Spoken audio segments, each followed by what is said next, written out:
Purdy. Yeah, please. Yeah, go. Yeah. What is wrong with this team? Yeah. You want to know what's wrong with this team, Dadio? Shall I tell everybody out there what's wrong with this team and how angry I am as a Bengals fan? Yeah, I guess you should. Yeah. You know, I was a Jaguars fan there for a while, and then Nick Foles got hurt. Yeah. Yeah. I mean, Bengals fans around the world are upset right now. We're talking about the Bengals revolution. That's what I'm calling it. Because here's what I think we saw today. And this is going to be my, how shall we say, analysis of what happened, all right? You saw two teams, okay? And this was our first home game. Everybody knows that. You saw two teams. And one of those teams scored a lot, and one of those teams struggled to score at all. And what was the key difference? Now, you might say our run defense looked bad. It did. It did. Yes, it did. You might say, our run game wasn't great. No, it wasn't great. But the key difference, my people, because Daddy was gone, so now I speak directly to you. The key difference is you had in Garoppolo a quarterback who can make the moves when he's pressured, who can be firm and confident in the pocket, and you just don't have that in Dalton. Every time I see Dalton throw, he's only looking for about 7 yards. And yes, we've gotten better at the third down conversions. Yes, but that's not enough for Hodgie, and it's not enough to win the game. So I keep going, Daddy. I feel like I'm all alone here. All right. So let me talk a little bit, since I'm on my own here. This is perfect. This is exactly the kind of situation Hodgie likes, because I just get to keep ranting and raving. I want to go way back, because we never had a real talk about game one in one way, right? So, Daddy, where did you go, man? No, sorry. I was trying to delete the videos that went wrong, because I did a couple of tries. Yeah. Oh, yeah. So did you hear the stuff I was saying? Or I did. Because I'd be happy to repeat it many No, it's times. okay. It's okay. I heard it. Yeah, I could hear you. So I wanted to go way back when what went right in the loss. Sadly, we have to say what went right in the loss against the Seahawks. Yeah, that was a great loss. I mean, looking back, that was probably our best game of the season. That was a great loss. Yeah. It was an electrifying loss. One thing that carried over was John Ross continues to be good. Yeah, John Ross continued to be good. The team looked really confident in the first game. They didn't look confident in the other one. But I want to say one thing, a kind of cloud over game one that I don't think a lot of people realized as to why we lost. Yeah. Now, I can't remember exactly when it was, but I believe that the Bengals were it was 3rd and 1. And it was a close score at that point. I think it was close to the end of the first half. I'm talking about the game one, not game two. I'm talking about the Seahawks. Right.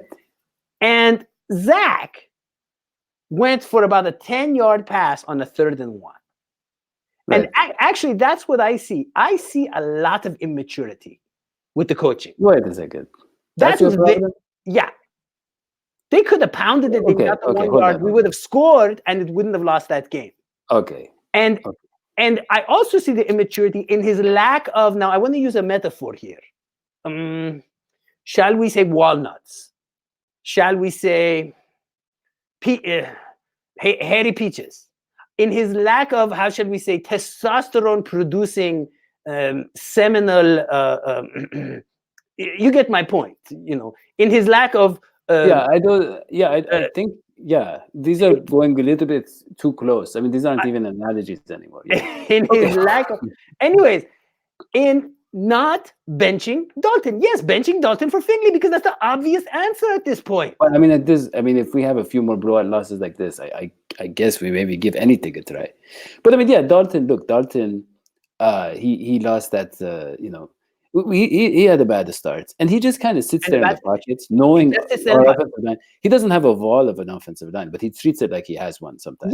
Yeah, it's like he's playing on a different team. Yeah. And Boyd has good chemistry. He's always good chemistry with Boyd. Do you agree? Is it the coaching, or is it Dalton? Explain this to me. Is Andy Dalton always just looking for 6 yards? That's what it seems like to me. It's like he's always just sitting there looking for a 6-yard pass. Yeah, I mean, I gotta say, I can't just blame Dalton when our running game looks the exact same as it did under Marvin Lewis. Like, what is about a running game getting tackled 4 yards behind the line of scrimmage? What is up with that? Well, I don't get it either. I don't get what's going on. I don't get what the brilliance is. What we were so excited about. I was excited. I was dumb. I was a fool. I was fooled by love.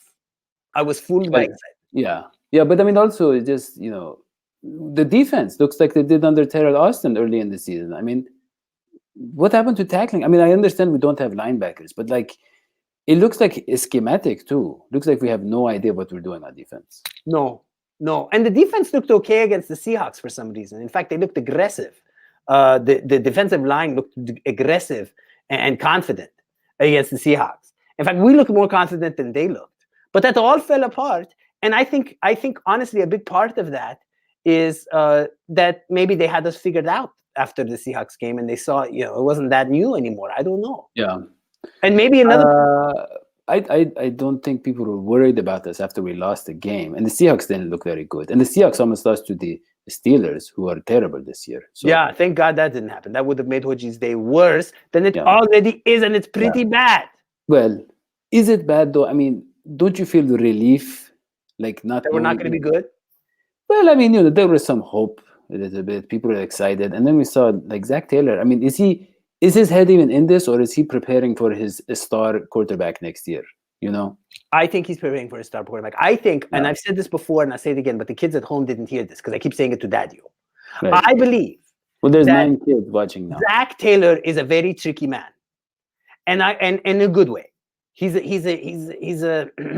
what's the word you like a serpentine kind of smile in the face, but stab you in the back kind of good nice guy. I like him. I like that style. Belichick is frowning in the face, stab you in the back. But I like the fact that he's a diplomatic guy. I like that.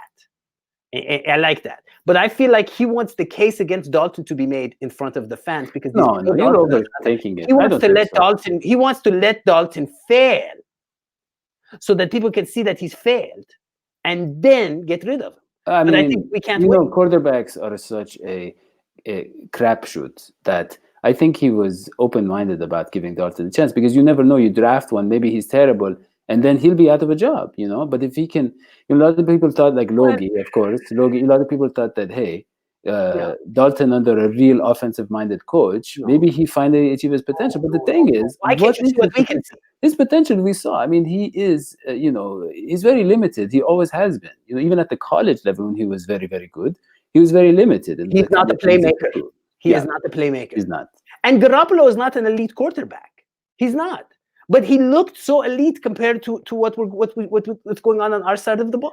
And I'm not saying he would have won with a. I mean, they had guys Garoppolo. They had guys. Look, the only good defense would have scored at least 28 points, at least maybe 30 points, you have to be able to do in today's NFL. We had 2 good defensive plays: the William Jackson interception and the Carlos Dunlap tackle for loss in the 4th quarter. I think. Yeah, that was nice. Other than that, it looked like we had no effort. No. I don't know who this Anarumo guy. I don't even know who he is. Yeah, I was gonna say like he looks like Forrest Gump, and I mean that in the nicest way possible. But you can't be some Forrest Gump looking guy and win games. You just can't. It doesn't work like that. I don't know why the Bengals didn't think of that. That's really strict. They don't consult with me anymore, Dadio. I used to write them all kinds of letters. They don't consult with me anymore. Yeah. All right. Well, I think we've exhausted this game because it really was exhausting for us. There is nothing to it. So I think we should call it quits here. Like the Bengals did around midway 1st quarter. But that is all I have. That's all you have? That's all I have. I've got so much. Okay. What are we going to do about the run? What are we going to do about the defense? We're in crisis mode, Dadio. What are we going to do in our first Steelers game? We're going to lose that? Probably. How did the Browns do today? I don't even know. I don't even care anymore. Look, all I know... I need the Browns to lose. They're so arrogant. Well, not even worried about other teams anymore. I just want to see improvement from our young guys and then hope for next year, maybe. I don't know, man. Last game when I saw the ball slip out of Andy Dalton's hands, you remember that? And then there was the quote-unquote, forward motion, fumble, whatever they were calling. You remember that thing? I thought, give the guy a break. But when I saw this game, I'm like, Andy, I've been giving you a break since 2013 or something like that. No, I mean, yeah. I I'm mean, this sick of whole, it. yeah, I'm sick of it. yeah. I mean, It's not that I hate Andy Dalton. Listen, I like Andy Dalton. When I see that him rub his fingers through his red hair in frustration, I get upset too. I can tell he's a good family man. Yeah.